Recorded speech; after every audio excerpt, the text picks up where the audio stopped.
ఆగండి బాబు ఆగండి. కాంగ్రెస్ పార్టీ అలవిగా హామీలు ఇచ్చి ప్రజలు మోసం చేసి ఇప్పుడైతే కేసీఆర్ అన్ని విధాల అన్ని రకాల ప్రజలను సంక్షేమ రంగంలో కానీ అభివృద్ధి కార్యక్రమంలో కానీ భారతదేశంలో మొదటి స్థానం నిలిపాడు. ఈయన కాంగ్రెస్ పార్టీ ముఖ్యంగా లేనిపోని అబద్ధ 6 గ్యారంటీలని 420 హామీలు ఇచ్చి అధికారంలో వచ్చిన తర్వాత అమలు చేసే బాధ్యతను విస్మరించి ఎట్లయితే దాన్ని డైవర్షన్ చేయాలి, ప్రజల మూడు డైవర్షన్ చేయాలని ఉద్దేశించి ఫోన్ ట్యాపింగ్ అనే కేసును ముందులేసుకొని అది కాక ఇంతకుముందు ప్రతిపక్ష నాయకుల మీద పెట్టే కేసుల విషయం మీరు చూడండి. దాంట్లో ఏమైనా అర్థాలు ఉన్నాయి, అర్థమైన మా కేసులేనవి. అట్లా ఫోన్ ట్యాపింగ్ అనే విషయం ఇప్పుడు కూడా మనం కూడా ఇటు రాజుల కాలం నుంచి గూఢాచార వ్యవస్థ ఉంది. అట్లే కేంద్ర ప్రభుత్వం కానీ రాష్ట్ర ప్రభుత్వాలు కానీ కొన్ని ప్రజల ల్యాండ్ ఆర్డర్ ప్రాబ్లంలు కాకుండా అదేవిధంగా నక్సలైట్ల ప్రాబ్లం కానీ ఇంకేమైనా తీవ్రవాదులు ఎక్కడ ఉన్నారా, ఏమేమి జరగబోతుందో ముఖ్యంగా రాష్ట్రంలో హోమ్ సెక్రటరీ కానీ హోమ్ ప్రిన్సిపల్ సెక్రటరీ కానీ ఇంటెలిజెన్స్ వాళ్ళు కానీ వాళ్ళు ఆరాధించే బాధ్యత వాళ్ళు చూసుకుంటారు. పొలిటికల్ లీడర్లకు సంబంధం లేదు. వాళ్ళు చూసి ఏమైనా ఇంపార్టెంట్ ఎట్లా అక్కడ జరుగుతుందంటే ప్రభుత్వానికి సలహా ఇచ్చే బాధ్యత వాళ్ళది. ఫోన్ ట్యాపింగ్ అనేది పెద్ద నేరం కాదు. ముఖ్యంగా మన ముఖ్యమంత్రి రేవంత్ రెడ్డి గారే ఢిల్లీలో చెప్పాడు ఫోన్ ట్యాపింగ్ జరుగుతుంది, అది నేరం కాదు ఆయనే చెప్పాడు. ఆయన చెప్పుకుంటే మళ్ళీ ఇదేం పని. ఈ మధ్యన కాంగ్రెస్ పార్టీ ప్రభుత్వం ఉన్నాయి, వాళ్ళ మంత్రులే చెప్తారు మా ఫోన్ ట్యాపింగ్ అవుతున్నది. వాళ్ళే ఫోన్ ట్యాపింగ్ అయితే అని చెప్తారు, ఫోన్ ట్యాపింగ్ నేరం కాదని చెప్తారు. మళ్ళీ అంత అవసరం ఏముండదు. ఇప్పుడు వాళ్ళు సిట్ వాళ్ళు నోటీస్ ఇచ్చే అధికారం ఏంది? ఇప్పుడు మున్సిపల్ ఎలక్షన్ జరుగుతున్నది. మా పార్టీకి అధినేత కేసీఆర్ గారు 2 సార్లు ముఖ్యమంత్రి చేసిండు. అదేవిధంగా తెలంగాణ ప్రజలంతా మా తెలంగాణకి రాదు అని నిరాశ చెందినప్పుడు 2001లో టీఆర్ఎస్ పార్టీ పెట్టి గాంధీ మార్గంలో అహింసాయుతంగా పోరాడి చావు నోట్ల తలకాయ పెట్టి తెలంగాణ సాధించింది. అటువంటి తెలంగాణ సాధించిన వ్యక్తి 2 సార్లు ముఖ్యమంత్రి అయి తెలంగాణను మన భారతదేశంలో అభివృద్ధిలో కానీ సంక్షేమ కార్యక్రమం ప్రథమ స్థానంలో నిలబెట్టాడు. తెలంగాణకు పేరు తెచ్చిన వ్యక్తి. అటువంటి వ్యక్తికి వీళ్ళు సిట్టువాళ్ళు ఈ ఎలక్షన్ టైంలో నోటీస్ ఇవ్వడం సంబంధించామా? ఎందుకంటే మనుషుల ప్రజల మూడును డైవర్షన్ చేసేందుకు వాళ్ళు ఆడుతున్న నాటకం. కాబట్టి అంత ఇప్పుడు 2 ఏళ్ళ నుంచి నడుస్తున్నారు, కొనసాగిస్తూనే ఉండదు. అది సీరియల్స్ వస్తాయి కదా, కొనసాగుతూనే ఉన్నాయి. కాబట్టి ఇంకా 15-20 రోజుల తర్వాత పిలిపిస్తే ఉన్నది. ఇప్పుడు ఏం అవసరం? అది గోడలకు అంటించి ముఖ్యమంత్రి గారు హాజరు అవకాశం చాలా బాధాకరం. ప్రజలు గమనిస్తారు, కార్యకర్తలు కూడా. ఎందుకంటే ఇప్పుడు కూడా బాధతోటి నిరసన తెలుపుతున్నాం అంతే. ప్రజాస్వామ్యయుతంగా అహింస వైలెన్స్ కోకుండా నిజంగా శాంతియుతంగా నిరసన చెప్తున్నాం. కాబట్టి కాంగ్రెస్ ప్రభుత్వం కానీ ముఖ్యమంత్రి గారు కానీ మేము హెచ్చరించిందంటే మీరు ఇచ్చిన హామీలు అమలు చేయండి, రాష్ట్రాన్ని అభివృద్ధి పథంలో నడిపేయండి. మీ బాధ్యత. కానీ మూకే ప్రజల మా మనసును మార్చాలని మనసు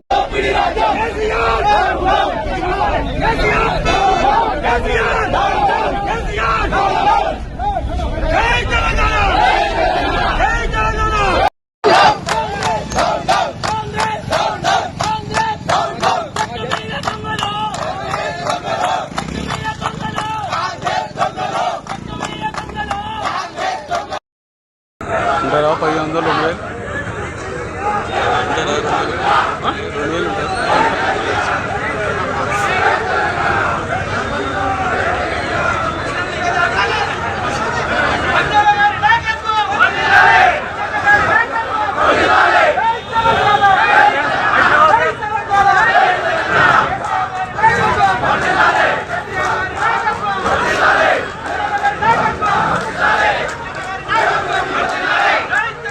Hey!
వచ్చేసి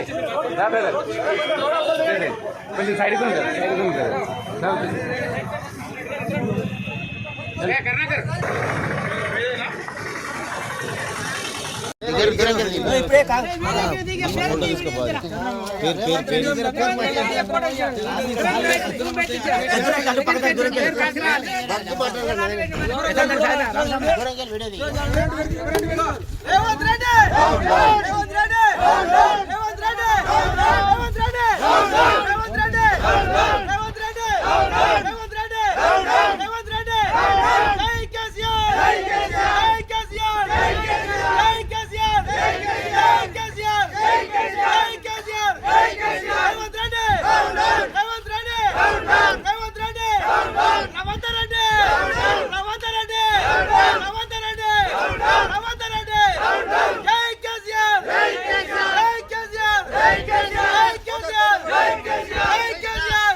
గడ్డి మాట చేసారా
ఇక్కడ ముంగలకి అట్లా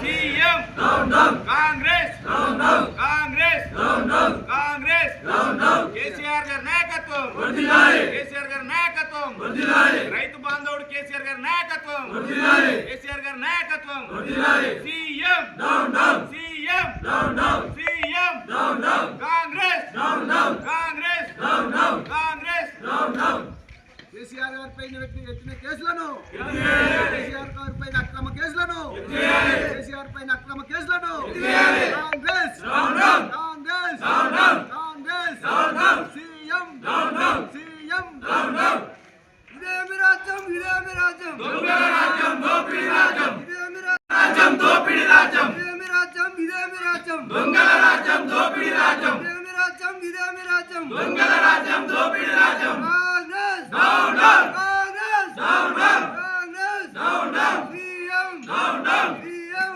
down down CM down down ఫోటోనే రాదు అంతే అంతే. మా పల్లె గుండెల్లో పొద్దై పొడిసిండు అన్నా మల్లన్నారో, పేదొల్ల గడపల్ల పెద్ద కొడుకమ్మ క్యామా మల్లన్నారో, దండి గుణము గల్ల వీరుడమ్మో, ధర్మాన్ని కాపాడే లీడరమ్మో, కుర్మగొల్ల ఇంటి బిడ్డడమ్మా, గుణములో శ్రీరామచంద్రుడమ్మా. మా పల్లె గుండెల్లో పొద్దై పొడిసిండు అన్నా మల్లన్నారో, పేదొల్ల గడపల్ల పెద్ద కొడుకమ్మో క్యామా మల్లన్నారో.